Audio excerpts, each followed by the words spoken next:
للہ رب العالمین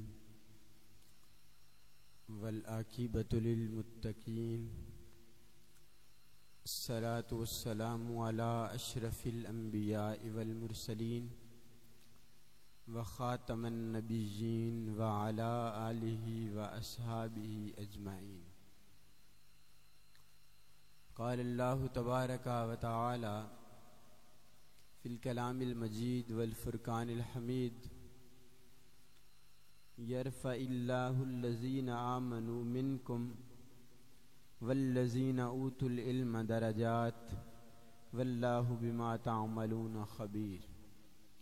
صدق اللہ العظیم وبلغنا رسولہ النبی الکریم۔ ان اللہ وملائکتہ یصلون علی النبی یا ایہا الذین آمنوا صلوا علیہ وسلموا تسلیما۔ الصلاۃ والسلام علیک یا سیدی یا رسول اللہ وعلی آلک واصحابک یا سیدی یا حبیب اللہ۔ الصلاۃ والسلام علیک یا سیدی یا رسول اللہ وعلی آلک واصحابک یا رحمۃ للعالمین۔ اللہ رب العزت کا کروڑ مرتبہ شکر ہے کہ جس مالک کائنات خالق کائنات نے ہمیں انسان بنایا اور رسول اللہ صلی اللہ علیہ وآلہ وسلم کا امتی بنایا۔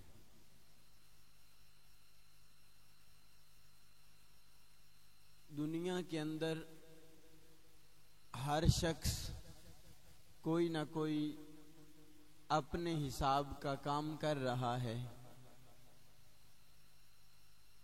اور پھر ہم دیکھتے ہیں کہ کام کرنے کی جو صورت حال ہے، جو نوعیت ہے، کہ کچھ لوگ ڈاکٹر ہیں، کچھ انجینئر ہیں، کچھ جج وکیل، کچھ تاجر ہیں، کسی کو اللہ رب العزت نے بڑا مال و دولت عطا فرمایا، کسی کو عزت عطا فرمائی، ہر ایک کا الگ الگ حساب کتاب رکھا۔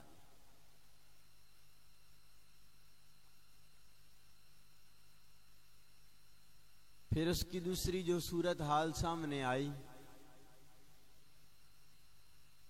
وہ یہ تھی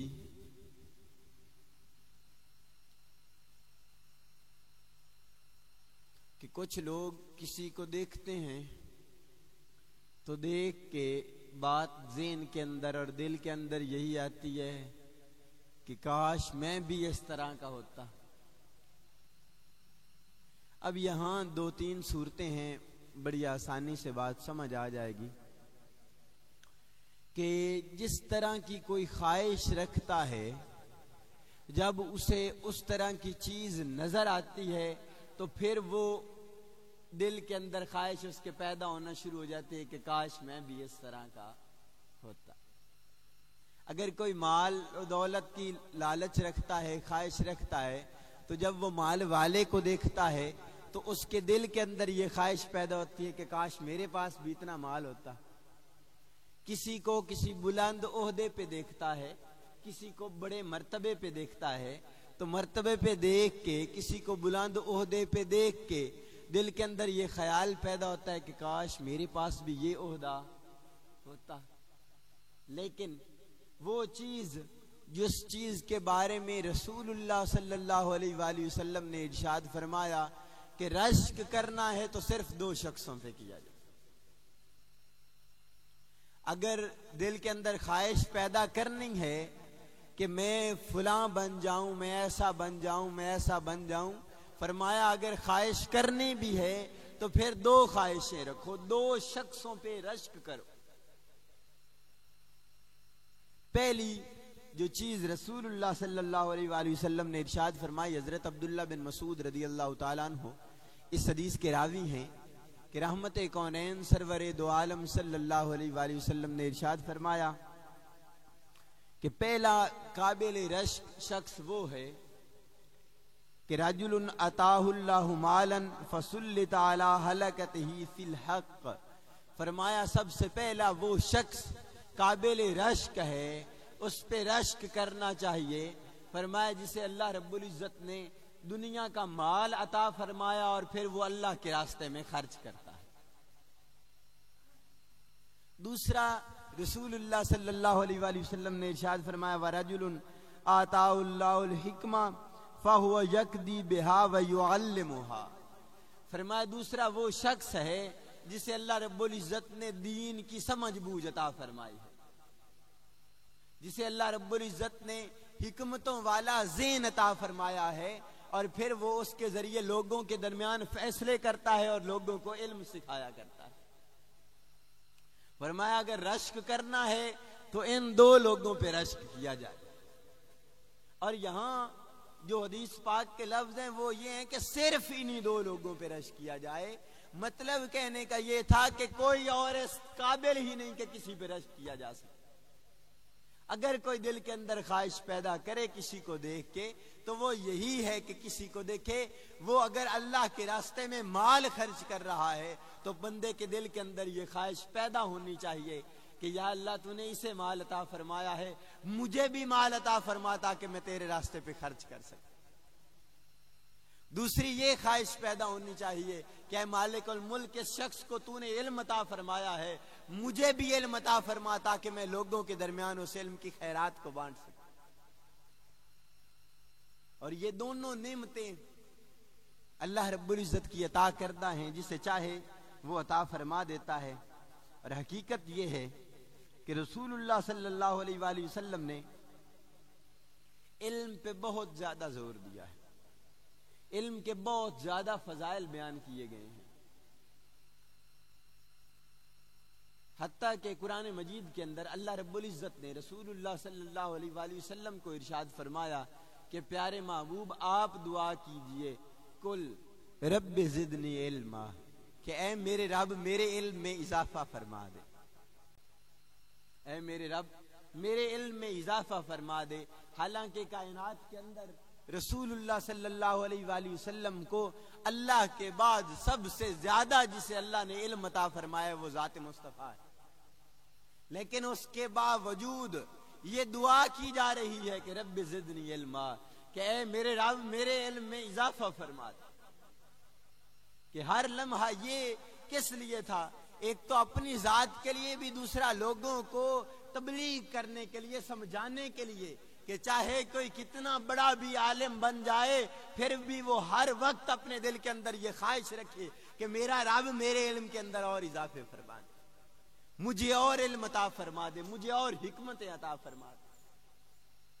اور جب ہم دیکھتے ہیں کہ رسول اللہ صلی اللہ علیہ وآلہ وسلم نے جب لوگوں کو دعائیں عطا فرمائیں تو کثیر تعداد میں یہی ملتا ہے کہ سرکار دعا فرمایا کرتے تھے اللہ تیرے علم میں اضافہ فرما، اللہ تجھے دین کی سمجھ بوجھ عطا فرمائے۔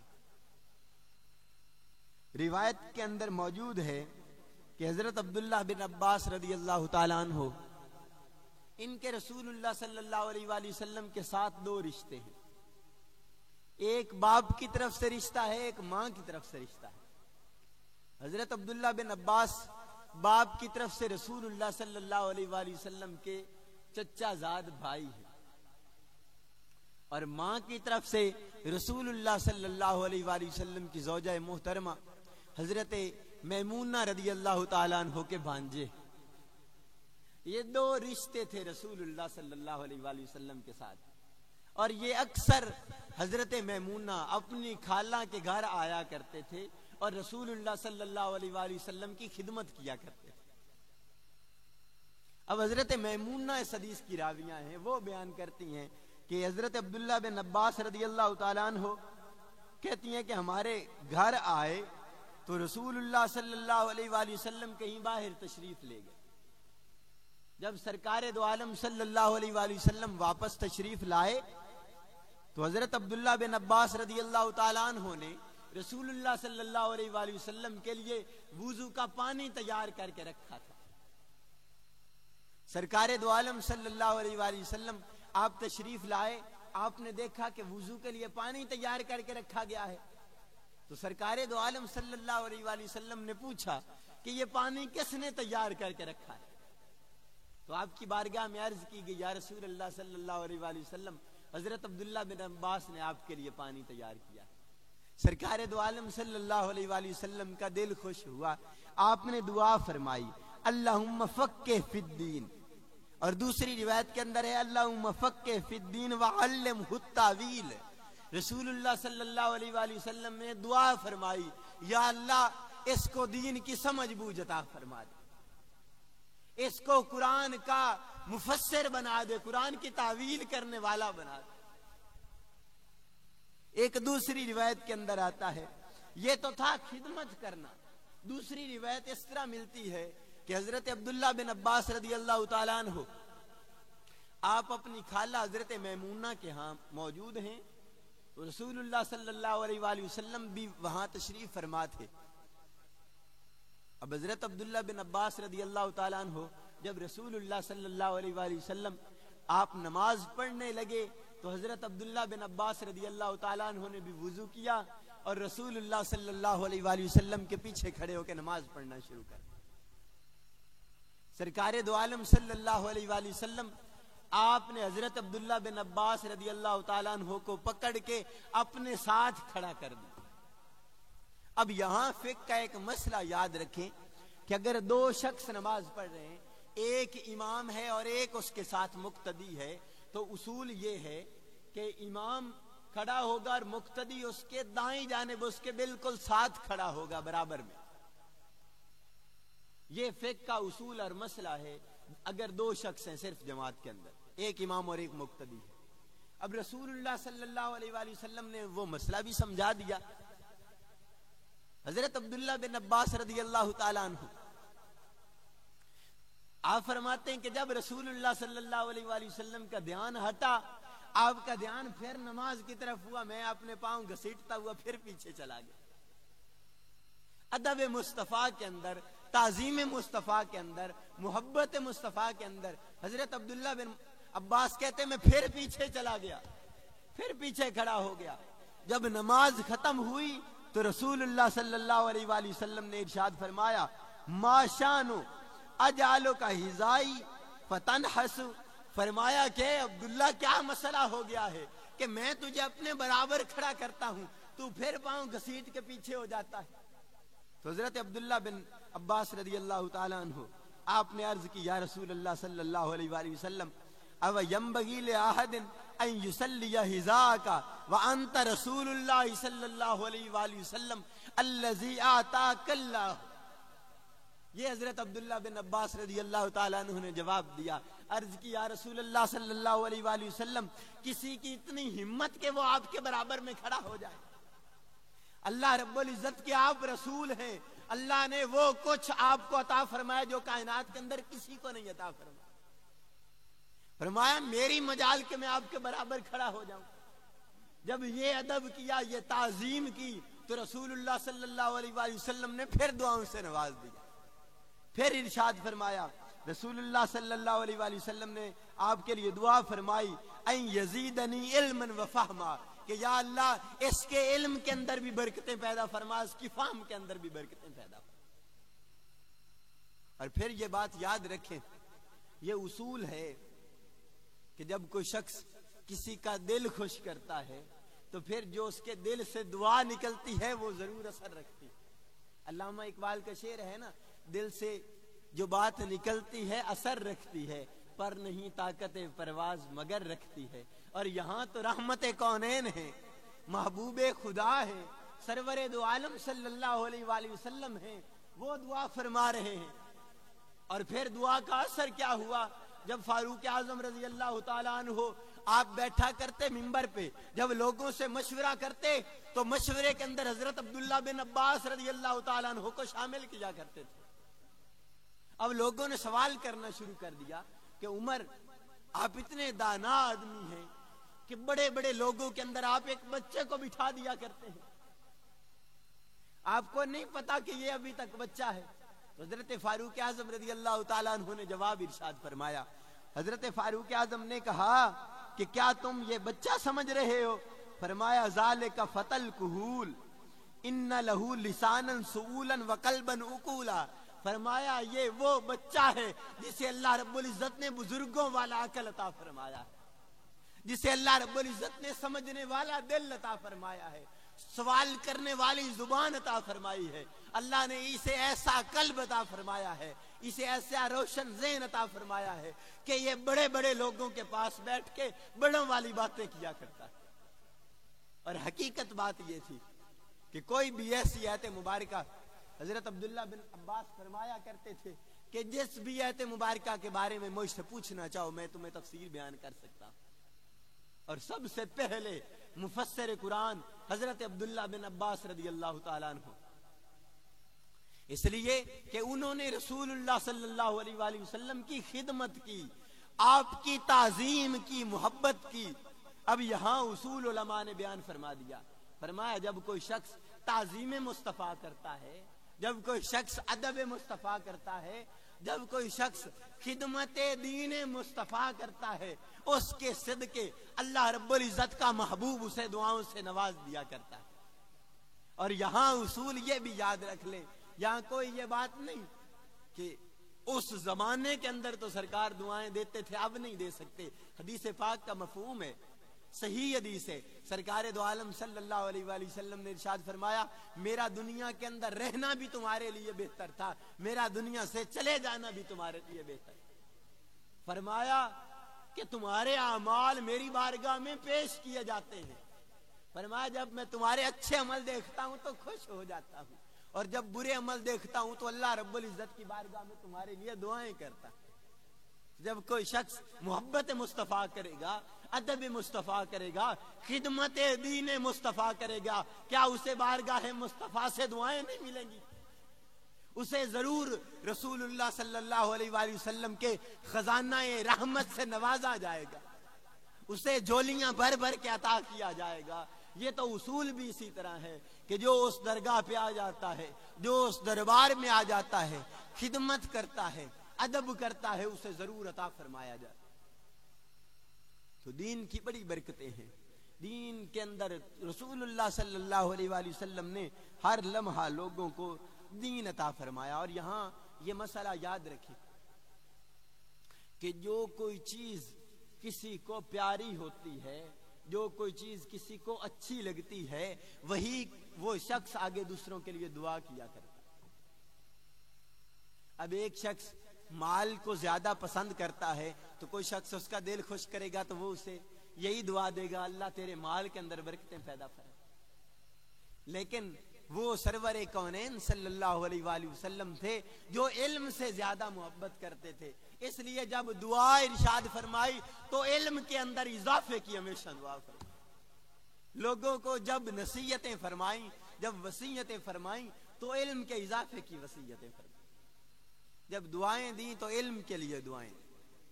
اور یہ علم بہت بڑی دولت ہے، کائنات کے اندر اس جیسی کوئی دولت نہیں، کائنات کے اندر اس جیسی کوئی نعمت نہیں۔ یہاں میں ایک دو باتیں بطور سوال کہ اکثر لوگ اپنی اولاد کو یہ کہہ کے دین نہیں پڑھاتے کہ میرا بیٹا دین پڑھے گا تو کھائے گا کہاں سے، ان روٹی کا ہی نہیں لبنی۔ اکثر لوگاں دے ذہن وچ گل ہوندی ان روٹی کا ہی نہیں لبنی، لیکن حقیقت بات یہ ہے کہ اللہ رب العزت نے قرآن مجید میں اس بات کو بیان کیا ہے کہ وہ عرب کے لوگ کیا کرتے تھے، جب کسی کے پاس اولاد زیادہ ہو جایا کرتی تو وہ اپنی اولاد کو اس ڈر سے قتل کر دیا کرتے کہ پتہ نہیں ہمارے پاس رزق آئے گا کہ نہیں، ہم اپنی اولاد کو کھلائیں گے کہاں سے۔ اور آج ہماری صورتحال وہ ان عربوں جاہل لوگوں کی طرح ہو گئی جو یہ سوچا کرتے تھے کہ ہم اپنی اولاد کو کھلائیں گے کہاں سے۔ لیکن اللہ رب العزت نے ان کے جواب میں ارشاد فرمایا تھا، اللہ رب العزت نے ارشاد فرمایا کہ نحنو نرزقہم وایاک۔ اسی طرح کچھ آیت کا مفہوم بنتا ہے، فرمایا کہ ہم تمہیں بھی رزق عطا کرتے ہیں اور ان کو بھی رزق عطا کرتے ہیں، کہ اگر تم اس ڈر سے اپنی اولاد کو قتل کر دیتے ہو کہ یہ کھائیں گے کہاں سے، تو یہ ڈر ذہن کے اندر نہیں ہونا چاہیے کہ وہ مالک ہے، پوری کائنات کو رزق عطا فرمانے والا ہے۔ جب وہ تمہیں رزق عطا کر سکتا ہے تو پھر وہ جس کو چاہے رزق عطا کر سکتا ہے۔ اور یہاں لوگ سمجھدار تشریف فرما ہیں، بات کو سمجھیں گے اس کو، کہ کتنے لوگ ایسے ان پڑھ ہیں، جاہل ہیں، کوئی 5 کلاسیں بھی نہیں پڑھا ہوا، لیکن مربیاں دے مالک ہیں، اللہ رب العزت نے کروڑاں عطا کیتے ہیں، اور کوئی ایسا مسئلہ نہیں، کوئی ایسی پریشانی نہیں۔ دوئی سائیڈ اسی ویکھیے بھئی 16 پڑھے ہوئے بندے ہیں، وہ دھکے کھا رہے ہیں، ہے انج کہ نہیں؟ 16 پڑھے ہوئے بندے دھکے کھا رہے ہیں، کیوں؟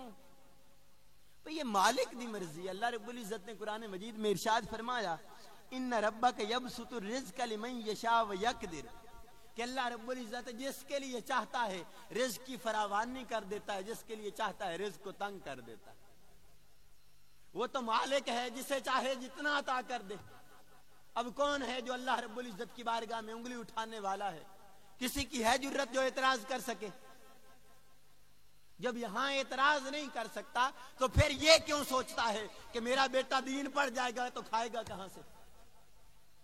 ارے وہ مالک جو تمہیں رزق عطا کر رہا ہے وہ تیری اولاد کو نہیں دے گا؟ کیا تیرا باپ تیرے لیے جوڑ کے گیا تھا کہ وہ تمہیں دے گا رزق؟ کوئی کسی کو رزق دینے والا نہیں ہے، رزق دینے والی ذات اللہ رب العزت کی ہے، وہ ہر ایک کو رزق عطا کرنے والا ہے۔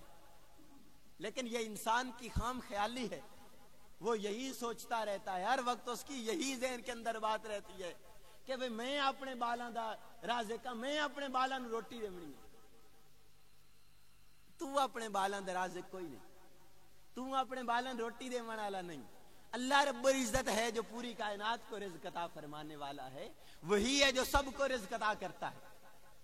یہ تو انسان کی اپنی عقل، سوچ اور فکر ہے، وگرنہ حدیث پاک ہے کہ رسول اللہ صلی اللہ علیہ وآلہ وسلم نے ارشاد فرمایا، من تفقہ فی دین اللہ کف اللہ مہمہ ورزقہ من حیث لا یحتسب۔ فرمایا جب کوئی شخص دین سیکھنا شروع کرتا ہے، اللہ رب العزت اس کے سارے معاملات کے لیے کافی ہو جاتا ہے، اور پھر اسے وہاں سے رزق عطا فرماتا ہے جہاں سے اس کا گمان ہی نہیں ہوتا۔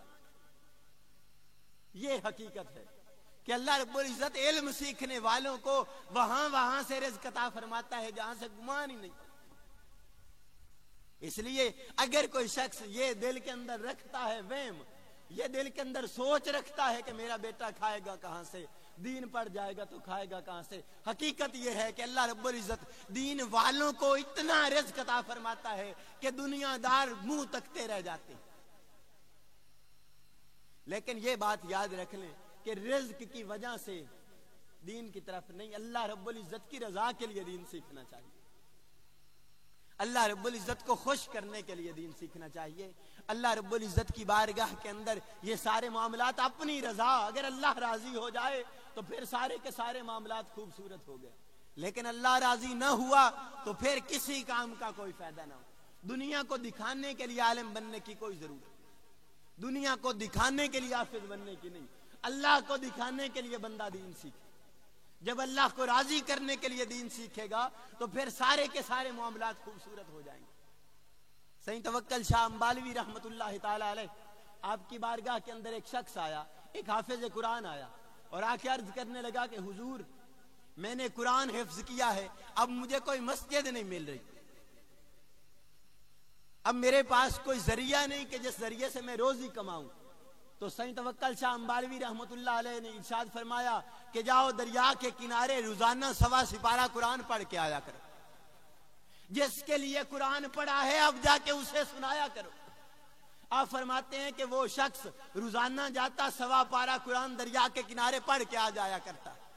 جب اس نے قرآن مکمل کیا تو اسے سونے کی ایک پیسوں سے بھری ہوئی تھیلی مل گئی۔ اب وہ اٹھا کے سید توکل شاہ امبالوی رحمت اللہ علیہ کی بارگاہ کے اندر حاضر ہوا، عرض کرنے لگا کہ حضور مجھے یہ پیسوں سے بھری ہوئی تھیلی ملی ہے۔ آپ ارشاد فرمانے لگے کاش تو اللہ کی رضا کے لیے قرآن پڑھتا، آج جو تیرے دل کے اندر خواہش ہوتی اللہ ساری خواہشیں پوری کر دیتا۔ یہ حقیقت ہے، جب دل کے اندر اللہ کی رضا پیدا ہو جائے، جب بندہ اللہ رب العزت کو راضی کرنے کے لیے قرآن پڑھتا ہے، علم دین سیکھتا ہے، اللہ رب العزت اسے وہاں سے رزق عطا کرتا ہے کہ اس کے وہم و گمان کے اندر بہت نہیں ہے۔ اس لیے کوشش کریں اپنی اولاد کو دین پڑھائیں.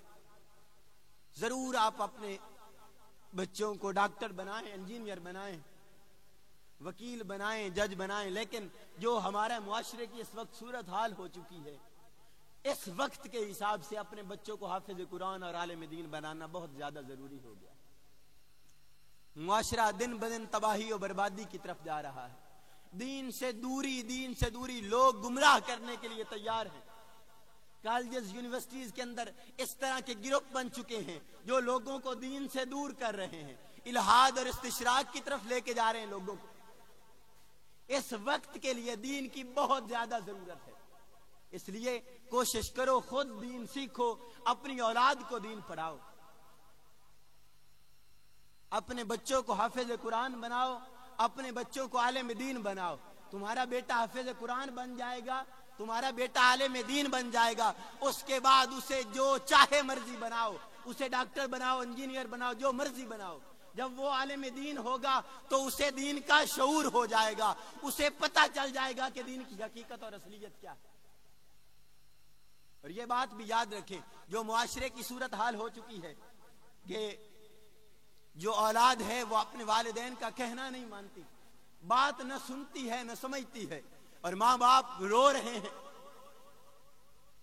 اس وجہ سے پریشان ہیں کہ ہماری اولاد ہماری بات نہیں سنتی. اس کی سب سے بڑی وجہ ہے کہ دین سے دور ہیں. نہ انہوں نے اپنی اولاد کو دین پڑھایا, نہ دین سمجھایا, نہ دین سکھایا. جب اولاد کو پتہ ہی نہیں کہ والدین کی قدر و قیمت کیا ہے, والدین کی عزت کیا ہے, وہ والدین کی عزت کون سکھائے گا؟ والدین کی عزت دین سکھاتا ہے. جب دین کی طرف آ جاؤ گے تو پھر دیکھنا اللہ رب العزت تمہارے سارے کے سارے کام آسان فرما دے گا. اور جو لوگ اپنی اولاد کو دین پڑھاتے ہیں, اللہ رب العزت اس کے صدقے سے ان کے سارے معاملات آسان فرما دے. صرف ایک مثال دے کے بات کو ختم کرتا ہوں.